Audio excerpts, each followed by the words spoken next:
चलो अभी हम लोग जो पेज करने वाले हैं, पहले उसका आप रूट देख लो और एक बार रीड कर लो। मैं रूट लिख देती हूं।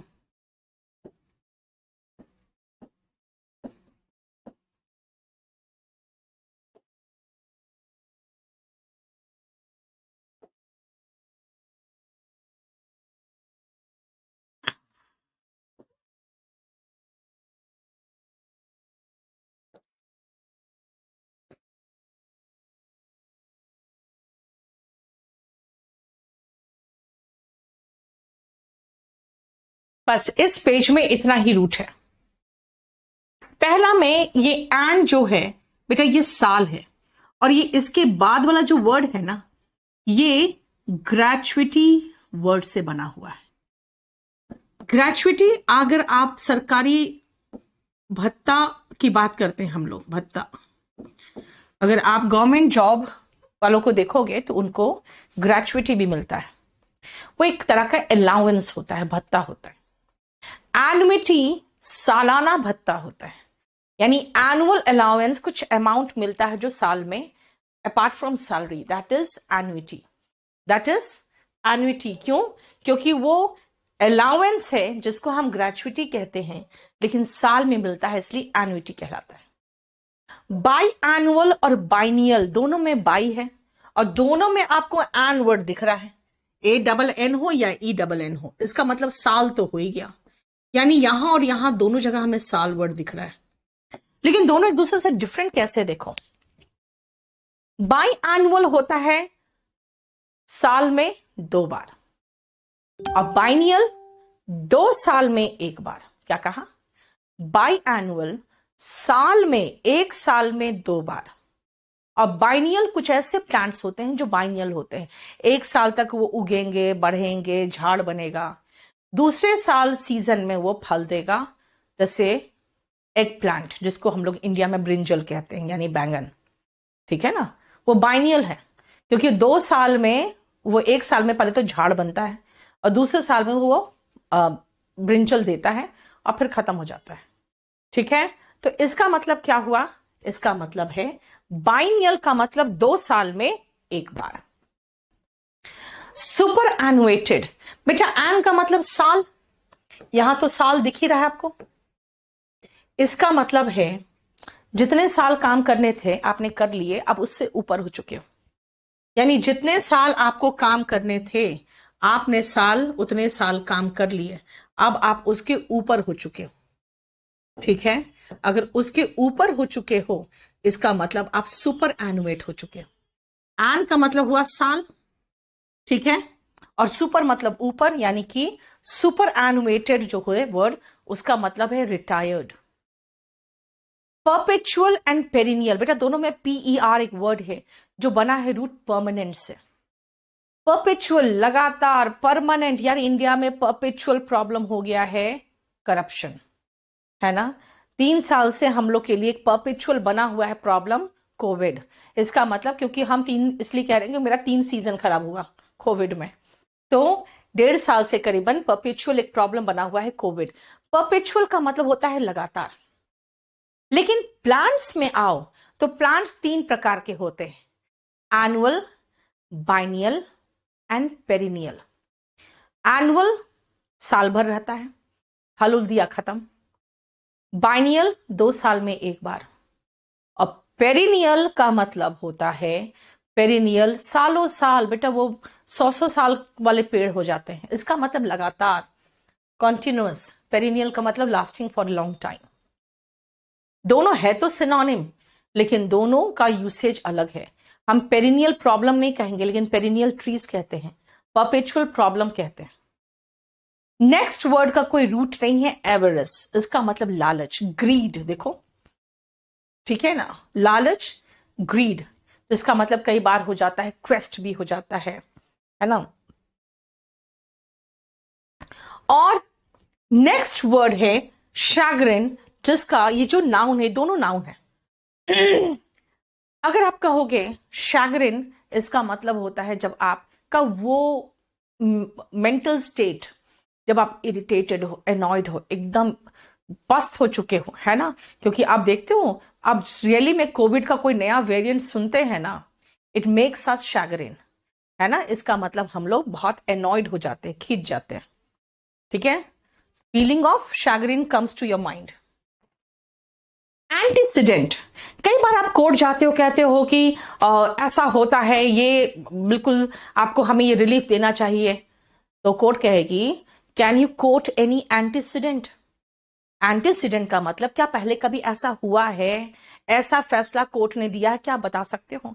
एंटी का मतलब पहले, बेटा ANTI नहीं कहा है मैंने, ANTI होता तब विरुद्ध होता, ANTE का मतलब पहले, पहले कुछ ऐसा हुआ हो वो एंटीसीडेंट है, यानी an event that came before another. Synonym है प्रेसिडेंट, प्री का मतलब भी पहले होता है, देखो सीडेंट सीडेंट दोनों में है, इसका मतलब है कि प्री का मतलब भी पहले, एंटी का मतलब भी पहले, तो प्रेसिडेंट या एंटीसीडेंट दोनों का मतलब होता है जो पहले हुआ, ठीक है। वैंडल, बेटा ये ऐसे लोग होते हैं जिसको जहां मर्जी वहां पब्लिक प्रॉपर्टी जला दिया, तोड़ दिया, आग लगा दो, है ना, लूट लो। इसके लिए बहुत अच्छा उपाय किया है यूपी सरकार ने। सबसे पहले राष्ट्रीय द्रोह का मामला दर्ज करता है और उनका संपत्ति कुर्क कर लेता है, बट अपने संपत्ति जब जाती है ना तो बहुत अफसोस होता है। दूसरों की संपत्ति में तो ऐसी आग लगा देते हैं, ऐसे लोग वैंडल कहलाते हैं। मतलब जो लोग दूसरों के संपत्ति को नुकसान पहुंचाए, अ पर्सन हु डेलिबरेटली, डेलिबरेटली का मतलब होता है बेटा जानबूझकर, जानबूझकर दूसरों के संपत्ति को नुकसान पहुंचाते हैं, वो वैंडल कहलाते हैं। नेक्स्ट टू वर्ड्स दोनों का सेम रूट है, बेलिजरेंट, बेलिकस। सिनोनिम आ जाओ, ढेर सारा सिनोनिम है इसका, यहां पर दिया है क्वारलसम, क्वेरुलस, ठीक है।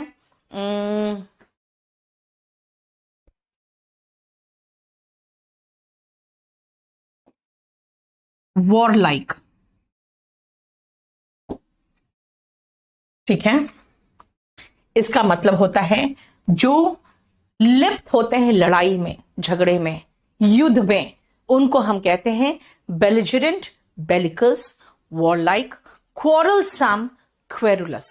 इसका एंटोनिम है पैसिफिस्ट, बना है पैसिफाई से, पैसिफाई का मतलब ही होता है शांत करना, तो पैसिफिस्ट ऐसा व्यक्ति होता है जो शांति दूत होता है, अ पर्सन हु अपोजेस वॉर और वॉर लाइक पॉलिसी, शांत, काम, कंपोस्ट, पीस लविंग, ठीक है। एक और वर्ड आ जाता है अगर हम शांत जगह की बात करते हैं, शिरीन, ठीक है, देखो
चलो देखो ध्यान से, रिबेलियन, रिबेलियन का मतलब क्या होता है बेटा, रिबेलियन में एक वर्ड रिबेल आया है, रिबेल करना होता है जैसे विद्रोह करना, तो जो विद्रोही होते हैं वो रिबेलियन होते हैं। रिबेलियन जनरली देखोगे दो तरह से हो जाते हैं, एक मिलिटेंट बन जाते हैं, एक टेररिस्ट बन जाते हैं। मिलिटेंट जो होते हैं वो सरकार के हर काम में बाधा डालते हैं, तो वो मिलिटेट करते हैं, और जो टेररिस्ट होते हैं वो आतंक फैलाते हैं। तो रिबेल जनरली क्या होते हैं ना, याद रखना, रिबेलियन का मतलब होता है रिबेल करना, करने वाला, यानी जो विद्रोह करते हैं उसको रिबेलियन कहते हैं। रिबेलियन के साथ बहुत सारे वर्ड यूज होते हैं, जैसे COUP, कू का मतलब होता है शस्त्रों के साथ विद्रोह, जनरली जो आर्मी करती है। इसीलिए इनके से रिलेटेड कुछ 2-3 वर्ड्स है वो अलग से उतार लो।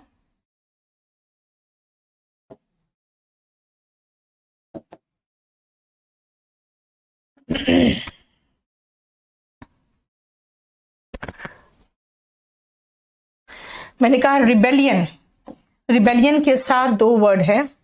एक तो रिबेलियन का मतलब हो गया जो विद्रोह करने वाले होते हैं, ठीक है।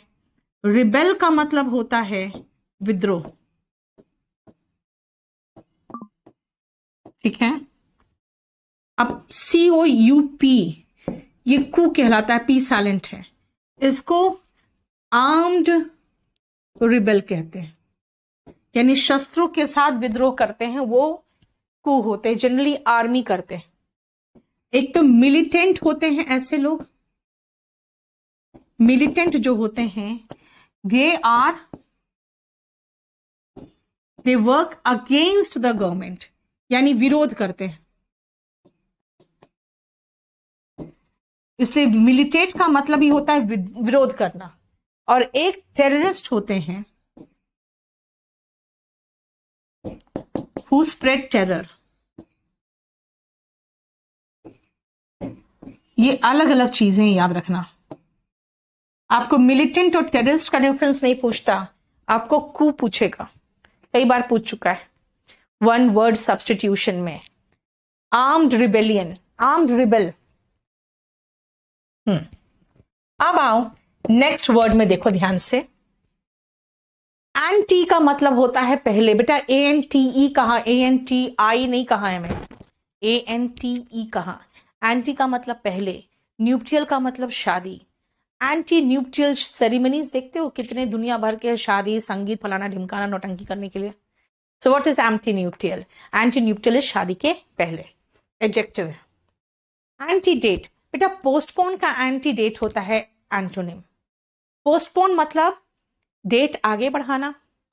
अब मैं कहूंगी नहीं, वो जो डेट है ना वो पहले कर दो, 30 जनवरी नहीं कह करके इसको 1-2 जनवरी का कर दो ना, तो मतलब डेट को एंटी कर दिया, यानी पहले कर दिया। So that is called antedate, जिसका कभी कभी आप लगा देते हो,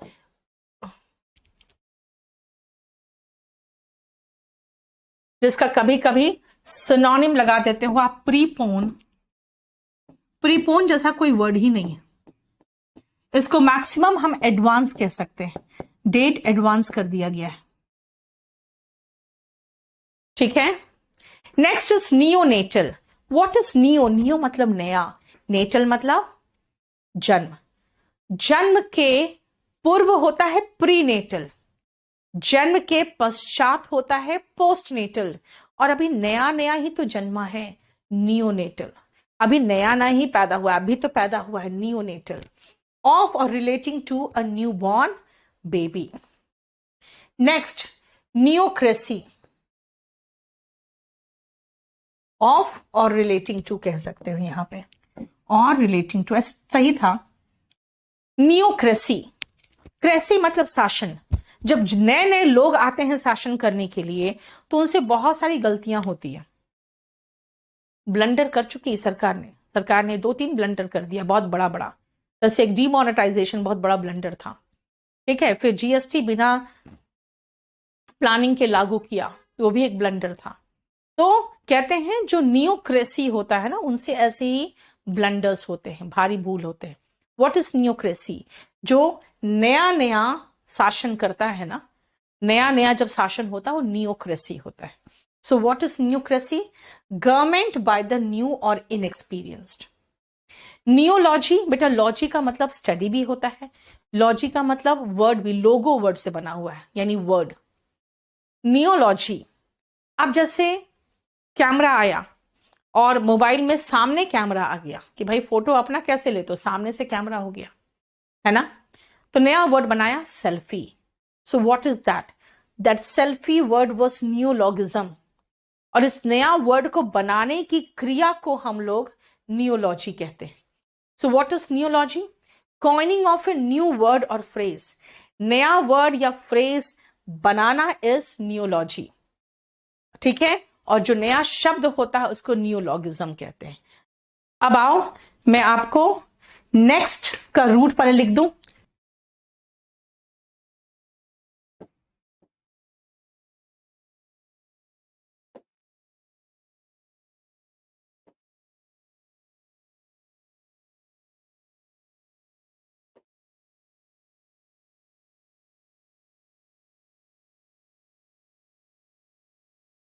चलो अब रूट देखो।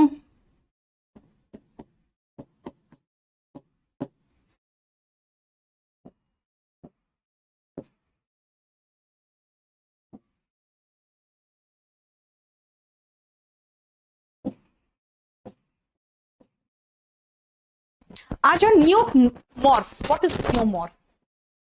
नया फॉर्म, यानी न्यू का मतलब नया हुआ, मॉर्फ मतलब फॉर्म, यानी कुछ नया। आपका जैसे मान लो आपकी आईज ग्रीन है, आपके फोर फादर्स तक कोई ग्रीन आईज के नहीं है, आपके 6 फिंगर्स है, सबके 5 फिंगर होते हैं, तो ये एक न्यू मॉर्फ है, कुछ नया फॉर्म आपकी बॉडी के स्ट्रक्चर में दिख रहा है जो आपका कोई भी किसी में नहीं है। A structure that is not derived from a similar structure in an ancestor. So neomorph is new form, new रूप, क्योंकि मॉर्फोलॉजी में हम बॉडी के पार्ट्स पढ़ते हैं, इसलिए मॉर्फ का मतलब बता दिया मैंने, फॉर्म। नियोफाइट, बेटा ये मैं करा चुकी हूं या नहीं पता नहीं, लेकिन ये एक और शीट में। नियो का मतलब नया, फाइट का मतलब क्लास। नोविस, ग्रीन हॉर्न, ठीक है, इनके सिनोनिम में आता है, नौसिकिया के सिनोनिम में। नोविस, कैलो, ग्रीन हॉर्न, टाइरो, ये है जो नया नया अभी इनएक्सपीरियंस्ड बंदा है उसके लिए। न्यू गैमिस्ट, नई नई शादी हुई है। गैमी बना है गैमेट से, जो पॉलिनेशन होता है ना, उसके बाद androecium ander male, gynoecium gyne female, इन दोनों में के बीच में जब जैसे एंड्रोशियम से जब पॉलिनेशन होता है तो गैमेट्स बनता है, इसलिए गैमी से कहा गया कि शादी को गैमी से रिलेट किया गया। न्यू गैमिस्ट, नई नई शादी हुई है। एपिक्योर, ऐसा व्यक्ति जो खाने पीने का, बढ़िया खाने पीने का शौकीन जो व्यक्ति होता है वो एपिक्योर होते हैं। बेटा वो पेटू नहीं होते हैं, वो गुरमेंट नहीं होते, याद रखना, वो सिर्फ बढ़िया खाने पीने के शौकीन होते हैं। A person who appreciates fine food and drink. Philanderer and coquette, ये आपके शीट नंबर 4 में है। फिल मतलब लव, एंडर मतलब पुरुष। फिलैंडरर जो दिलफेक होते हैं, है ना, जो पुरुष दिलफेक होते हैं फिलैंडरर होते हैं, जिसका सिनोनिम है कैसानोवा।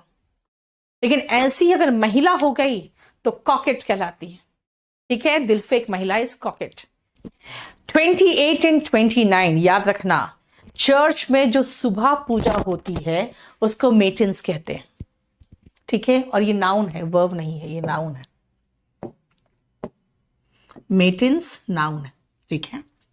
और जो शाम को पूजा होती है ना उसको वेस्पर्स कहते हैं।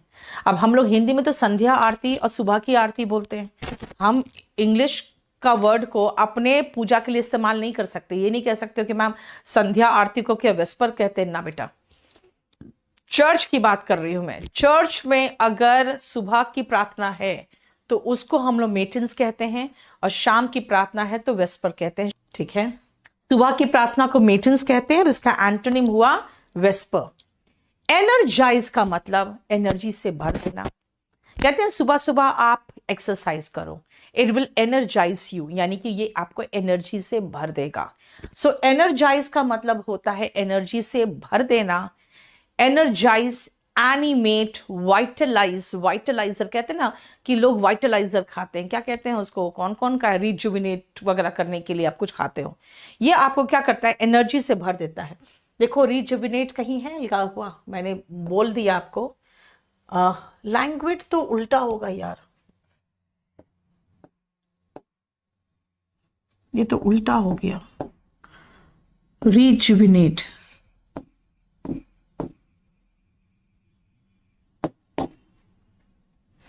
इसका उल्टा होगा enervate. Energize is invigorate, animate, vitalize, invigorate. देखो ठीक है,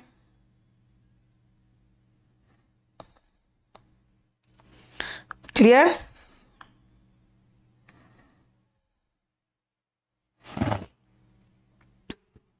energise, invigorate, animate, vitalize and rejuvenate, इन सब का मतलब होता है एनर्जी से भर देना।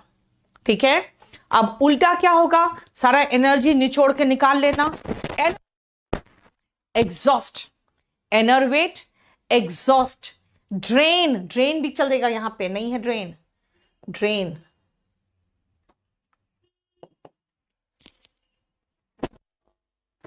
एनर्वेट का मतलब ड्रेन, ड्रेन का मतलब जैसे नाली होता है ना बेटा, नाली से क्या होता है, पानी बढ़ के निकल जाता है ना। रिवाइटल, हाँ रिवाइटल से तो वाइटलाइज याद रहा मुझे, रिजुविनेट, रिवाइटल से दो याद रहेगा, रिजुविनेट एंड वाइटल से वाइटलाइज, है ना। एनर्वेट का मतलब हुआ जैसे नाली की तरह निकाल के, निचोड़ के निकाल लेना। देखो ड्रेन, है ना,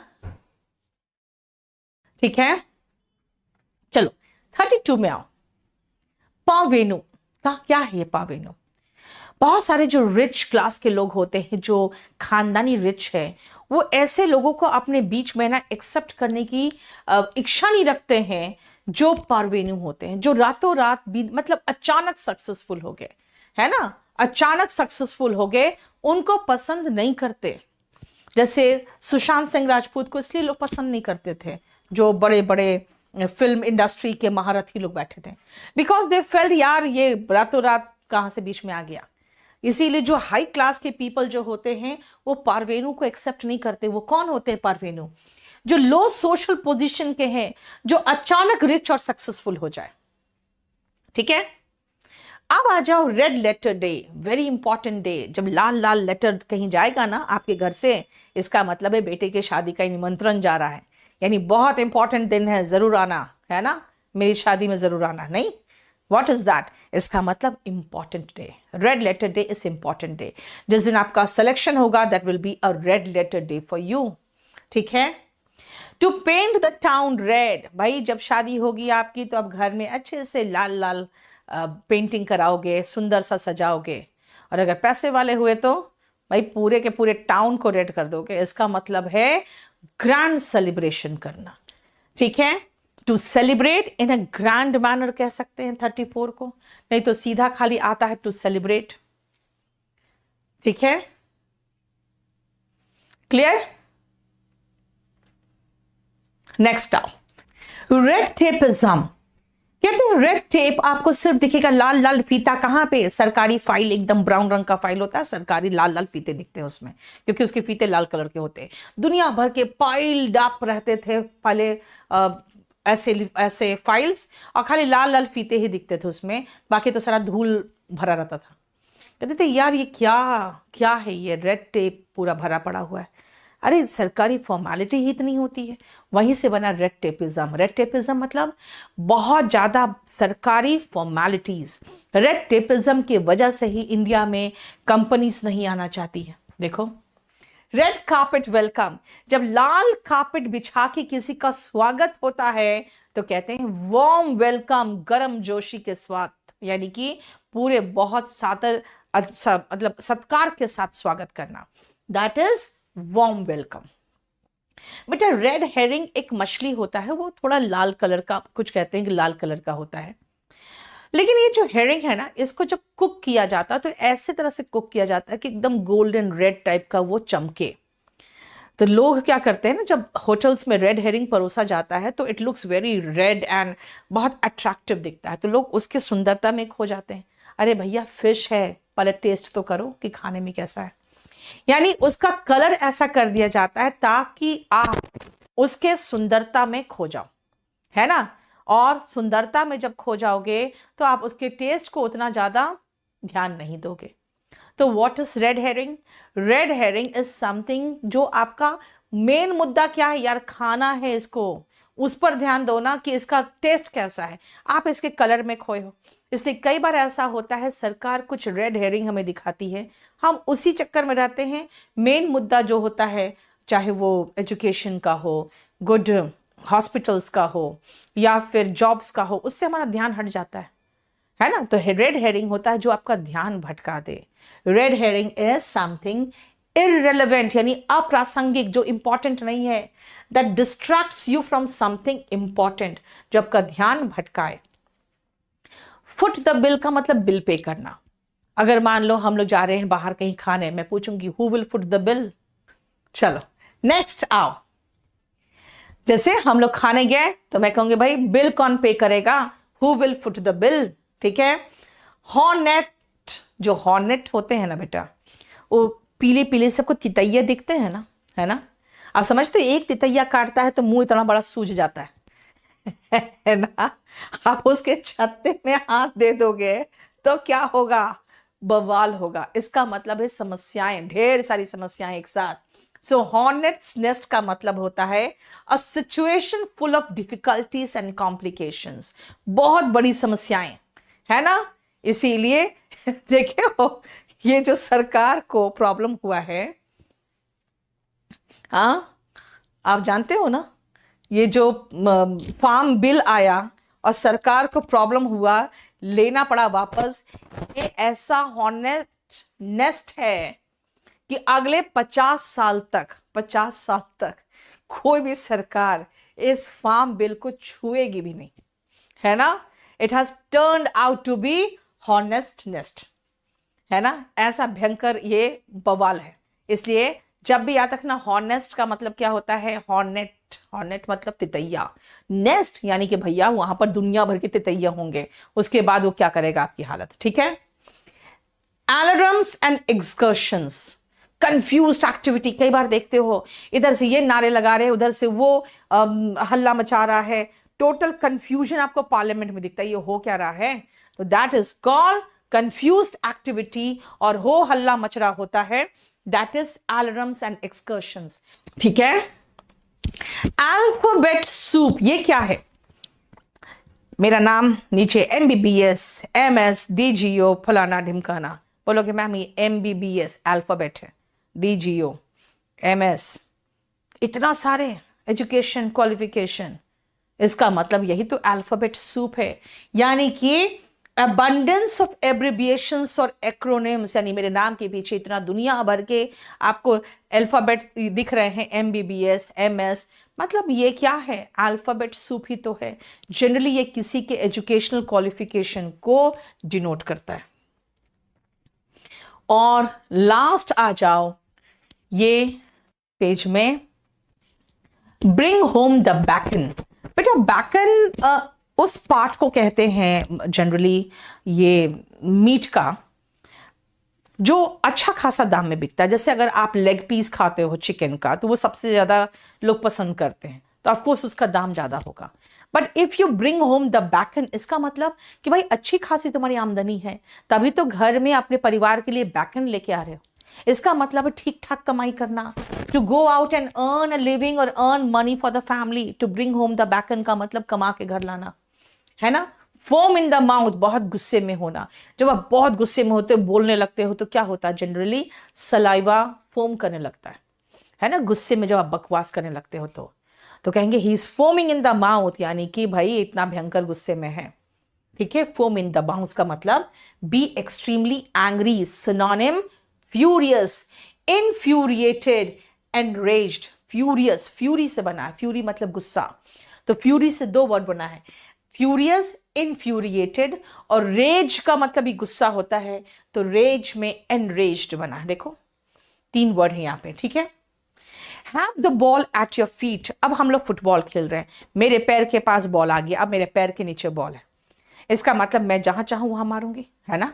पूरा कंट्रोल किसके हाथ में, अब मेरे हाथ में, राइट। इसका मतलब कि पूरा कंप्लीट कंट्रोल होना आपके हाथ में। To be in the best position to do something, to be in control of. ठीक है। नेक्स्ट आओ, आर्गस आइड। बेटा आर्गस एक तरह का राक्षस था जिसके पास 80 जोड़े आंखें थी। तो उसको जब नींद आता था तो वो एक आंख झपका के बंद कर लिया, बाकी 79 आंखों से वो पहरा दे रहा है। इसका मतलब है बहुत अच्छा पहरेदार, क्वाइट विजिलेंट, एकदम अटेंटिव, एकदम चौकस। अगर मैं कहूंगी आई एम क्वाइट आर्गस आइड, इसका मतलब मैं बिल्कुल नजर रखे हुए हूं। आर्गस आइड का मतलब विजिलेंट एंड वॉचफुल, एकदम चौकस। ठीक है, clear. To gird up the loins, loins का मतलब बेटा आपका जो जंघा वाला भाग होता है ना, वहां पे लॉयंस कहलाते हैं। तो देखोगे जब सुमो वगैरह वो करने रहता है, कुश्ती करने रहता है, तो अपना कपड़ा को ऐसे बांध के पीछे ऐसे खोसता है ना, ऐसे लगाता है, और उसके बाद कुश्ती शुरू करता है। इसका मतलब तैयार होता है कि हाँ अब आ जा। This means to prepare oneself to face something. देखो